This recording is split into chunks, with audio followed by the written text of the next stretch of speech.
In this video, I'm going to show you guys some of the duels I did with my Dracoslayer Super Heavy Samurai ZARC deck. Now, the combo does seem pretty crazy and you guys seem to love it. So I want to show you guys what it's like actually using it in a duel, which I think is equally the most important thing. Let's get into it and I'm going to show you guys how we still end on that crazy insane board and how we break boards going second, meta decks like Unchained and Tournament. But before we get into it, make sure to like, comment, subscribe, and I'll see you guys in the video. Okay, in the first replay, we are going off against Unchained, a deck that is actually really notorious at the moment. They can play really well through like hand traps and things like that, and so it's a really strong deck. They don't lose to Droll and Lockbird.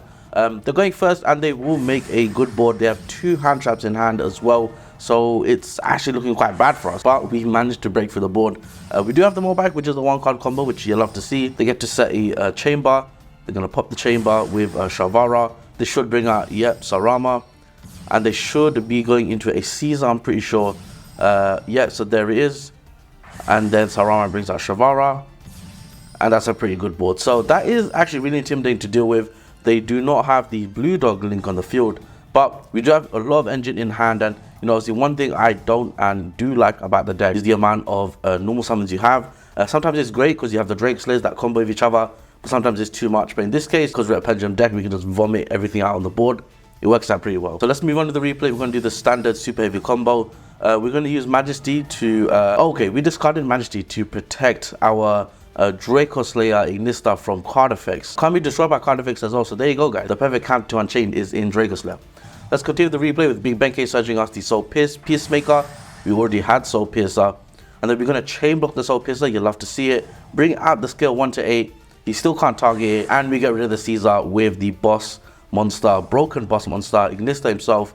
Sort out the Beyond the Pendulum. They still can't target because of Majesty, which is actually so crazy. I can't believe that effect is there. You rarely see it. He does do a great Imperm on the Beyond, but we can still play for it and we have the scale 3 to 8. And you know, this is the one card I think people should take out, but I like it in just for that one random situation, versatility pretty much as a low skill, which is quite important.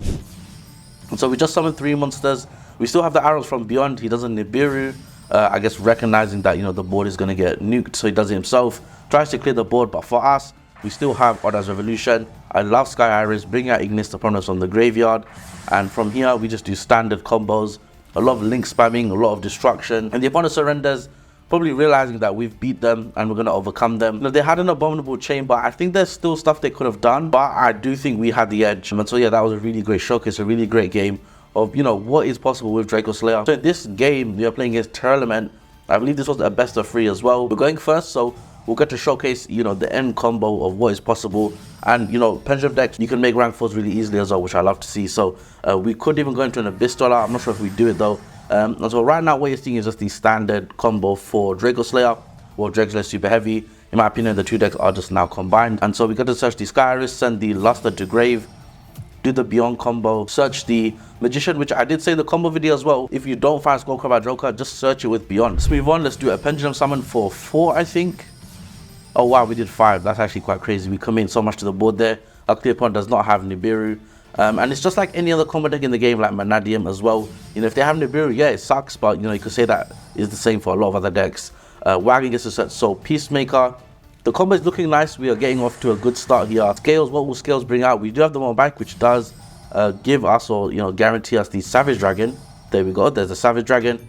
We get to equip them Beyond the Pendulum. It should have been Exceed the Pendulum. Keep that in mind. But I don't think it's a big deal because of the board we're going to make. And now we get to Link Climb with Ignister.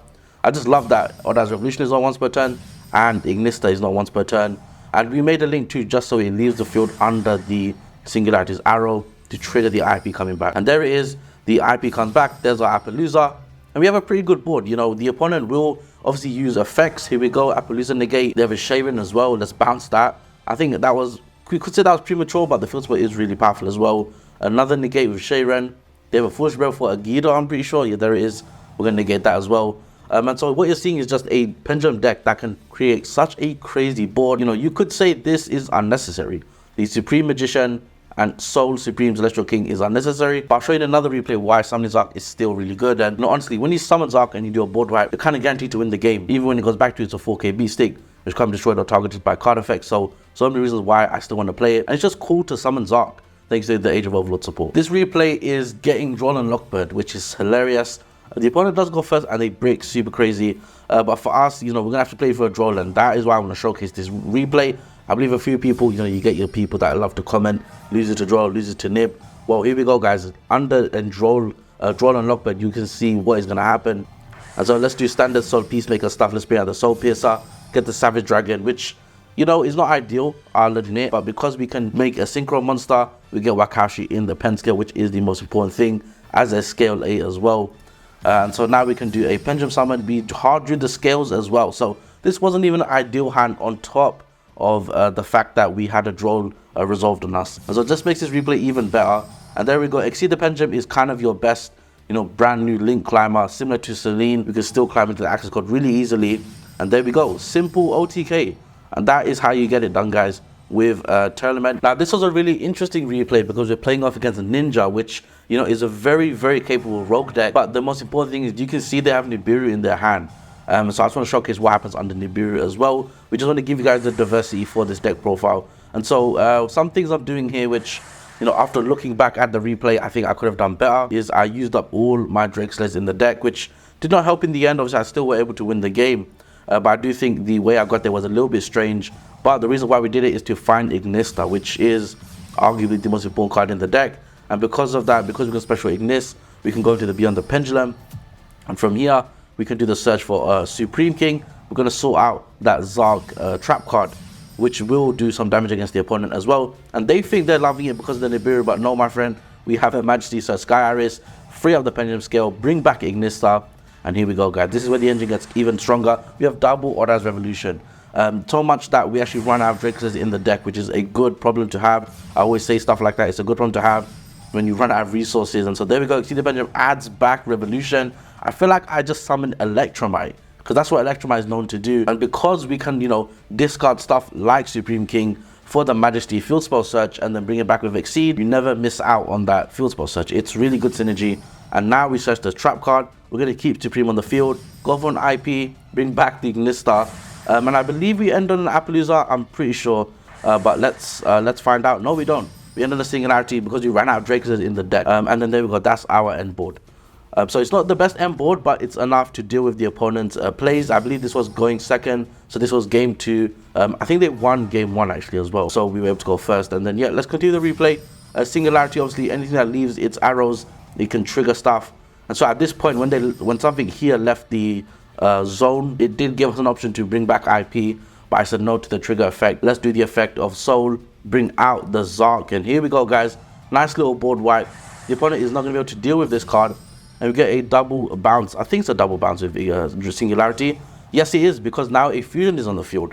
So now we have a fusion, another card type for Singularity, activating that second bounce, which you love to see. And there we go, guys. That is pretty much it. The opponent cannot deal with this board, and they scoops. And here is my deck list, guys. What I think is the most updated version. There are some very, very slight changes I made since the actual combo and deck profile. You're probably worried about the side deck, not sure what to run. Obviously, we cannot run stuff like Call by the Grave, Talents, Evenly Matched. You have Drawn Lockbird to end combo deck's turns. We have to play Archery Eccentric because it is the, spell trap popper. That is not a spell or trap. Again, for the super heavies, classic Pankratops. Here are our broken field spells. I remember I was main decking Zombie World in a locals where I know a lot of plant and Fluandes players were. And this just shut down the Fluandes player's turn. It was hilarious. If we have Secret Village, which we can search, and because we guarantee our inboard has the main man Supreme King Gate Magician on the field, and if the opponent has a spell lock with our negate board, I don't think they're going to get through that. And so we would even just use this trap card as a last resort, which I love because it's just so easy and it's so like fail as well if we were to resolve it. And so that is the deck list, guys. We're running 9 hand traps. Let me know what you thought about this video in the comments down below. What I always say is you could just take out the ZARC package and have a lot of fun with other stuff. So you could run second SP Little Knight. You could run a Magister Dracoslayer, the rank 4 Exceed monster. You could run really, really broken pendulum strategies like the Amorphage Sloth. Your opponent can a special summon. So many options you could do in Dracoslayer. I think this deck is slept on because of how good Pendulum Magician is. And I think both decks, in my opinion, are on an equal playing field. I think this deck is a really strong contender. And definitely, it's great to be a Pendulum fan, honestly. That's my favorite thing about Age of Overlord. That being said, guys, make sure to like, comment, subscribe. Let me know what else you want to see on the channel as far as Pendulums. And I'll catch you guys in the next one. Peace.